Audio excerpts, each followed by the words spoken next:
Hi, Year 12.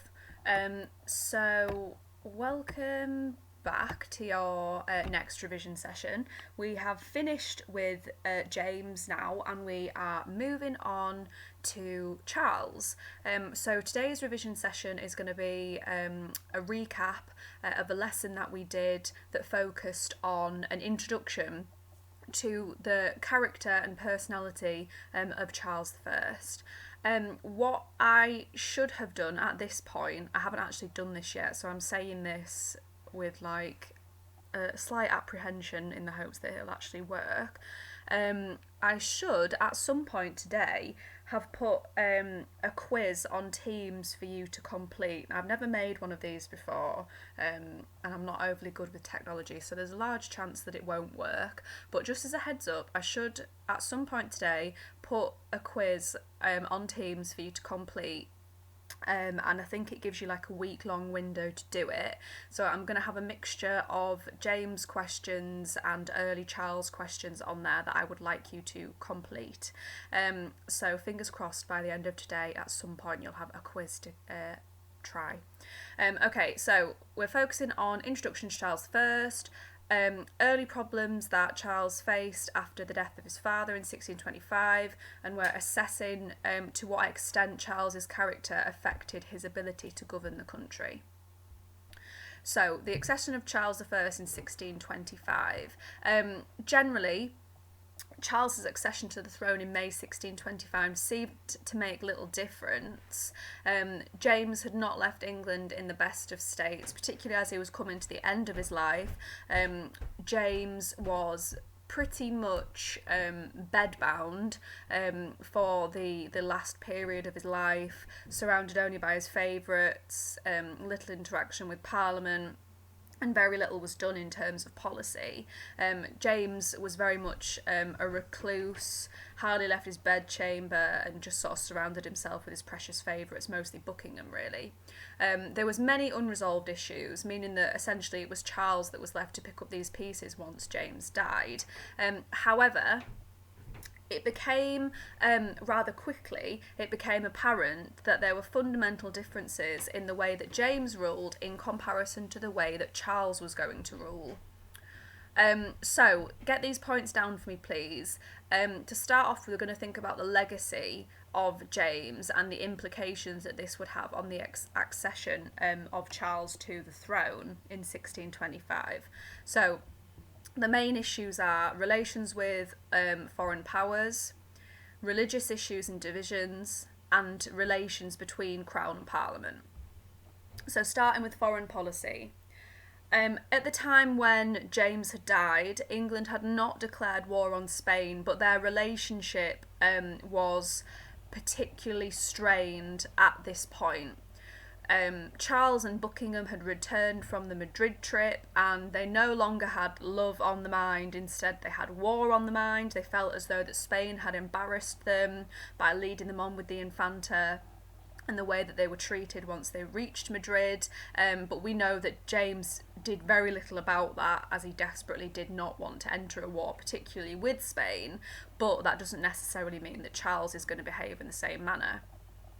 We do know that at the very end of his reign, James had financed the Mansfeld expedition, which was an attempt to help reclaim the Palatinate and give it back to Frederick and Elizabeth, and also was subsidising armies within Denmark. And although they had little success, that was essentially a situation that was now going to be inherited by Charles for him to continue.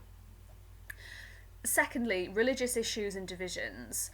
Particularly by the time we get to the middle section and the later period of James's reign, Arminians were being promoted at a much quicker rate than we had seen previously.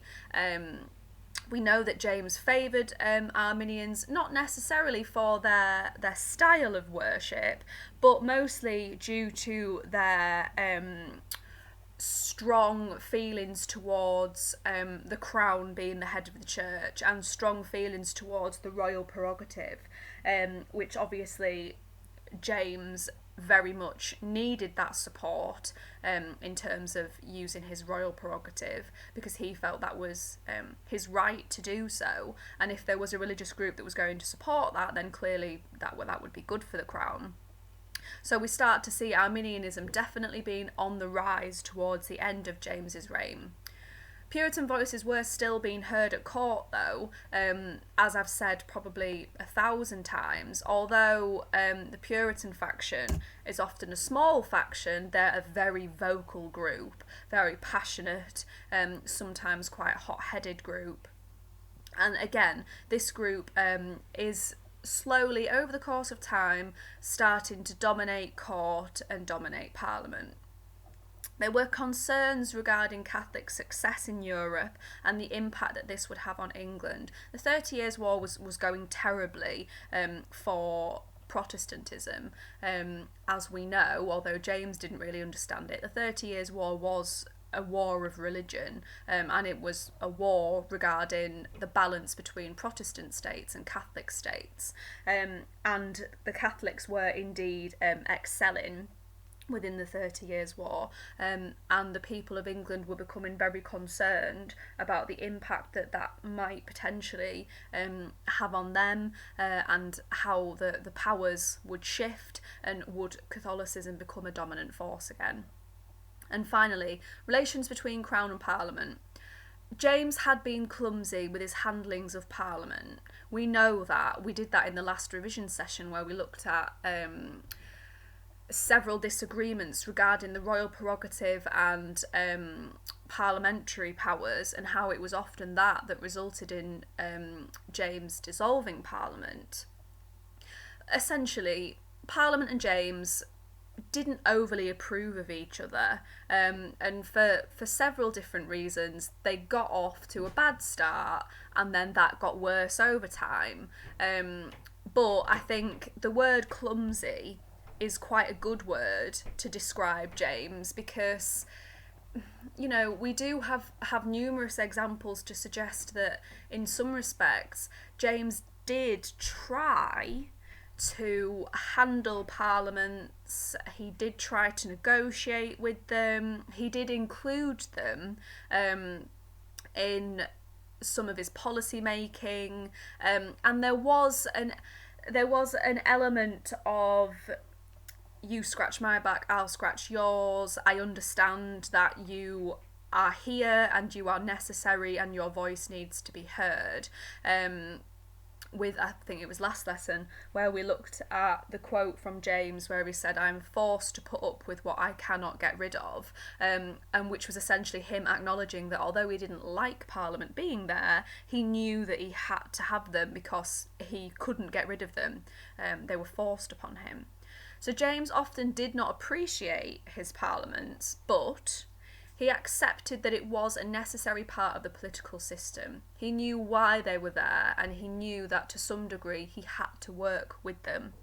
Throughout the reign of James, generally, obviously we have some areas that were more difficult than others, but generally Crown and Parliament did try to some extent to work together. And this leads us on to Charles. So you are going to try to complete this little mind map yourself. We have done this before. I am going to give you something to watch first that might maybe give you a little bit of a head start. So I've done it in different colours because that'll just make it easier when I come to explain it later, but you don't have to set it out like this if you don't want to.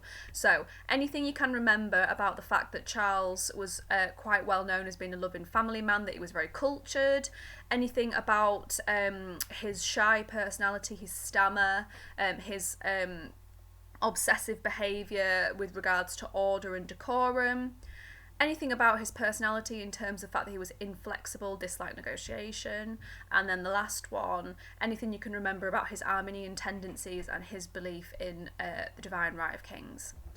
If you want to just crack on and do that completely from memory, feel free, but if you're sitting there thinking, I have no idea where to even start with this, then to give you a little bit of a refresher within your mind, if you go into YouTube and type in Charles I, this should be the first video that comes up. We have watched this before. It's the guy that wears denim, and we all absolutely love this video. Just watch part 1. You don't need to watch the other 2 parts, because I might ask you to watch them later on. And this is the one that you're aiming for. I was going to put it in the PowerPoint and play it so we could watch it together, but the sound's sometimes a little bit naff. So if you don't know where to start, go to YouTube, type in Charles I. This should be the first video that comes up, King Charles I, part 1 of 3, and just watch part 1, and then go back to this and see what you can complete, and then we'll go through some of the sections together. Okay, so pause me now. It should take you about 20 or so minutes.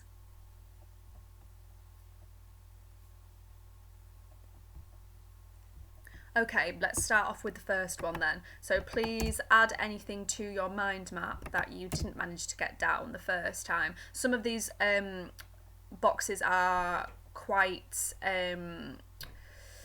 what's the word I'm looking for? I wouldn't expect you to have remembered all of this. Some of the points are quite specific, so don't worry if you look at these boxes and thinking, oh, I didn't remember any of that. That's okay. So first section, the character of Charles I. Charles was known as being a loving family man. He was completely devoted to his family, although, and I think the video clip did recap this, he did have a bit of a difficult start to his marriage with Henrietta Maria. She was a bit of a spoilt princess, and as we know, Charles was very stubborn, so when they first got married they did clash.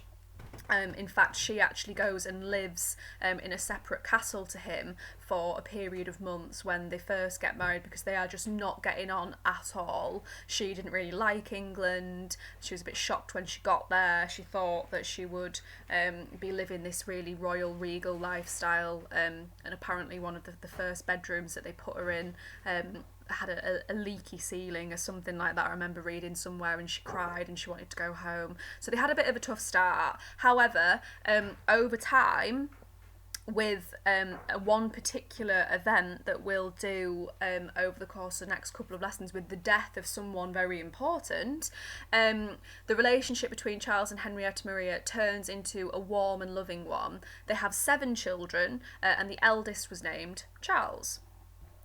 Second, Charles was a very cultured man. He absolutely adored the visual arts, and he had a wealth of different pieces of art within his own personal collection.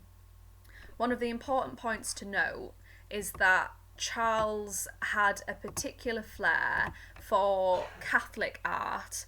So 2 of his favourite artists were Indigo Jones and Peter Paul Rubens, and he had several pieces from these artists, which raised an eyebrow because people thought that was unusual, that he would support Catholic artists to such an extent. But obviously you've got to remember that Henrietta Maria is Catholic as well. But nonetheless, people thought that was unusual. He spent a lot of time, a lot of effort developing his art collection over the years, and it's said that he has spent more time with his art collection than he did doing anything else, because he loved it so much. 2. Shy stammer. This tends to be something that people remember about Charles, because it is something that's quite an unusual trait about him. Charles, in some respects, was terribly shy. He had lived his entire life in the shadow of his eldest brother. Charles was the spare and not the heir, and his eldest brother very much lived up to the reputation of being the heir. People very much liked Charles's older brother, Arthur. He was very charismatic, very intelligent. He certainly didn't have a stammer like Charles did, and he wasn't shy like Charles either. And when Arthur died, it did come as quite a blow, not just to James and Anne of Denmark as well, but also the court. People were looking forward to when Arthur would become king. because he was a well-educated prince, and they saw a lot of potential in him. And then suddenly, when the light was thrust on Charles, people didn't look at him in the same way that they'd looked at Arthur. Hang on, have I been saying Arthur? It's not Arthur. It's Henry, Prince Henry. I'm thinking of Henry VIII. Henry VIII was in the same position. Henry VIII was never actually meant to be the heir. He was the spare. He had an older brother called Arthur, and Arthur died in his teenage years. That's why I've been calling him Arthur. It's not. It's Henry. My bad, sorry. Another issue to do with Charles was that he was a very sickly child, and he was quite slow to develop.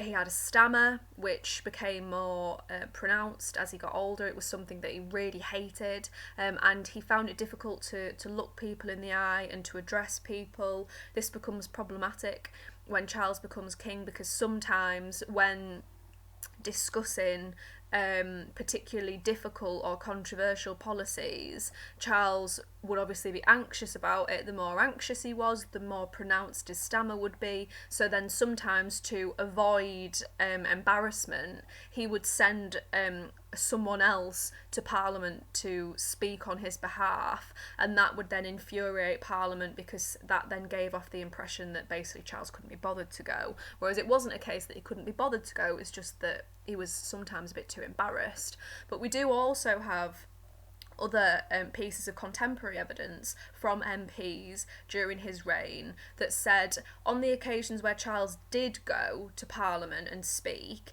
that MPs actually found more respect for him when he would stand up, and even if he did struggle to speak, they preferred it, because at least it showed willing. He was there and he was trying to speak to them, even if it was almost painful to watch because his stammer was so pronounced. They preferred that. They respected him more for doing that than they did when he just sent somebody else to speak for him. So there's a bit of a mixture. Sometimes he did go and he fought his way through, and other times he couldn't and he would send somebody else. Charles was a very obsessive person, whether, if he was around today, whether he would, be sort of classed as having OCD or something along those lines, I suppose we'll never know. But he liked things to be very orderly. He was obsessed with decorum, things being a certain way, the way he wanted them, everything in its place, and everything had a place. It was said that Charles was a very laboured child, that he was difficult to bring up because he was so stubborn. He was determined, which often borderline just complete stubbornness, and it was said that a lot of people didn't really like having much to do with him when he was a child because he was such hard work. It is said that Charles did not like his father because James lacked decorum, and Charles found James's relationships with his Scottish favourites as being extremely distasteful. So this brings me back to this point of almost sort of OCD behaviour. I'd read a part of the Durston book on Charles I. We read a little bit of this at the very start of the year, if you can remember, and it talked about Charles's relationship with Buckingham. Buckingham had been encouraging Charles to start flirting with girls, and to take a prostitute, and to lose his virginity, and Charles was very embarrassed at the thought and couldn't do it, and wouldn't go with the prostitutes when he was in his teenage years because he didn't like it, and he almost thought of sex as being dirty, disgusting, it's below him, that kind of thing. So when he looked at his father's openly bisexual relationship with several different men, particularly with Buckingham at the start, Charles hated Buckingham. Obviously they grow much closer later on, but at the start it was a very difficult relationship. Charles found his father's relationships to be distasteful, dirty, disgusting, not a way that someone, particularly a king, should behave, and that then obviously rubbed off on Charles, and Charles went the complete other way to his father, whereas James was probably the other end of the scale, so open, so flamboyant. Some people often referred to James as being a bit gluttonous and a bit sort of filthy minded and that kind of thing. Charles was very far on the other side of the scale. Charles is known for being very inflexible. We know this about him. During the first few months of his reign, Charles did not see it necessary to consult advice. He widely relied on Buckingham and other close associates. It became clear that Charles was not committed to parliamentary liberties, which, as we discussed earlier, even though we know that James and Parliament did clash, he did understand that as much as he didn't always like to call Parliament, they were a necessary part of the political relationship between Crown and Kingdom, whereas Charles didn't fully understand that relationship and certainly didn't see it necessary. Charles disliked negotiation. He was completely uninterested in maintaining a good relationship with Parliament. He didn't enjoy negotiating with them. He didn't see the point in it.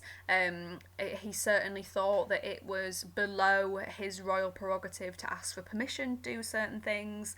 He followed policies which completely alarmed Parliament right from the start, and most alarming to them was the fact that they were becoming ever concerned that Charles was not 100% committed to Protestantism.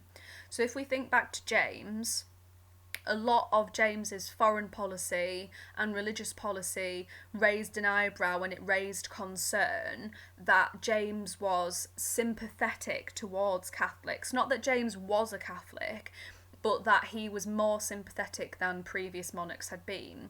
Whereas it's a little bit different with Charles. People become more concerned, especially because he has a Catholic wife and she becomes quite influential throughout Charles's reign. They become concerned that Charles is perhaps more likely to convert to Catholicism than James ever was. So they're alarmed with that from the start. And last one, Charles was a strong believer in the divine right of kings. As James was, Charles very much got this from his father. He did not believe it was necessary to explain his actions, which often caused confusion and tension. All aspects of his life were governed by rigid rules. For example, Charles introduced a new measure which said that everyone must serve the king on bended knee. So when they approached, Charles had to get down on one knee and address him in that manner, which was something that had not been a part of court for several years, and Charles brought this back. Some people believed that was a bit of an outdated practice, but Charles saw it as necessary. Next one, Arminianism. Charles favoured the Arminians because they advocated ordered practice of worship and obedience to the king's authority as head of church. So in a similar sense to James, Charles liked that Arminians would always support his authority, obviously over the authority of Parliament, and that's exactly what James liked about them as well. But the slight differences tended to be that Charles also favoured their style of worship, and it was their style of worship that was deemed to be most controversial, particularly to Puritans, who thought that Arminians were dangerously close to Catholicism. So a few lessons ago, I sent you a little bit of reading on the style of worship that Arminians followed and why that rang so many alarm bells with other Protestant groups and particularly Puritans. We now have a monarch that is not only using Arminians to promote his own authority, but he's now also seemingly following the Arminian style of worship. Charles liked it because he liked the beauty of churches. He liked, as I mentioned earlier, decorum and art. He believed in the beauty of holiness. So he believed in churches filled with ornate decorations to be church is to be a place of beauty, because beauty and cleanliness was next to godliness and holiness. But in the eyes of a Puritan in particular, all that is popish. Having a gorgeous, wealthy church is an abuse of the Roman Catholic Church. Having expensive, beautifully decorated candlesticks and murals, stained glass windows, that is all popish. So for a Puritan to see their monarch not only supporting Arminianism in order to promote his own power, but advocating their order of worship and their practices, was very alarming. Charles frequently defended Arminianisms who came under fire by Parliament. Buckingham also favoured the Arminian style of worship, and Charles had complete unwavering support for Buckingham, just as we'd seen throughout the reign of James. But really, at the start of Charles's reign, because he doesn't necessarily get on with Henrietta Maria in the first few years, Buckingham really is the only person in Charles's life for the first 4 years of his reign, and Charles has complete support for him, which causes major problems within Parliament. So, how do these character traits impact Parliament? I'll just put this in red here. Charles is often described as being an absolute monarch, and this is something that Parliament feared the most. So, write this definition down for me, please. Absolute monarchy, or sometimes known as despotic monarchy, is a form of monarchy in which one ruler has supreme authority, and where that authority is not restricted by written laws, legislator, I can't get my word right then, my tongue twisted, or customs. So essentially, this is a king that is willing to act above the law, and we do see that throughout Charles's reign, that he does believe that he is above the law and breaks the law frequently in order to get what he wants. Of course, the concept of absolute monarchy directly challenges England's political system. Parliament were desperately concerned from the start that Charles's attitudes towards divine right, because in some respect divine right and absolute monarchy goes hand in hand, Parliament was worried that because Charles had such strong and passionate attitudes towards divine right, that in a sense was encouraging him to become an absolute monarch. And as time passed, it appeared as though Charles was becoming an absolutist, because he was so passionate and so strongly believed that he was a divine right monarch, and that he wasn't answerable to other earthly beings because he was above them, that actually he was being an absolutist. And breaking the law in order to get what he wanted. It was often for the bad of the kingdom, but for the good of Charles. Okay, so I'm going to pause it there. As I've said, you should at some point today have a quiz on teams that I'd like you to try. Okay, so thank you for listening again, and I will speak to you again later.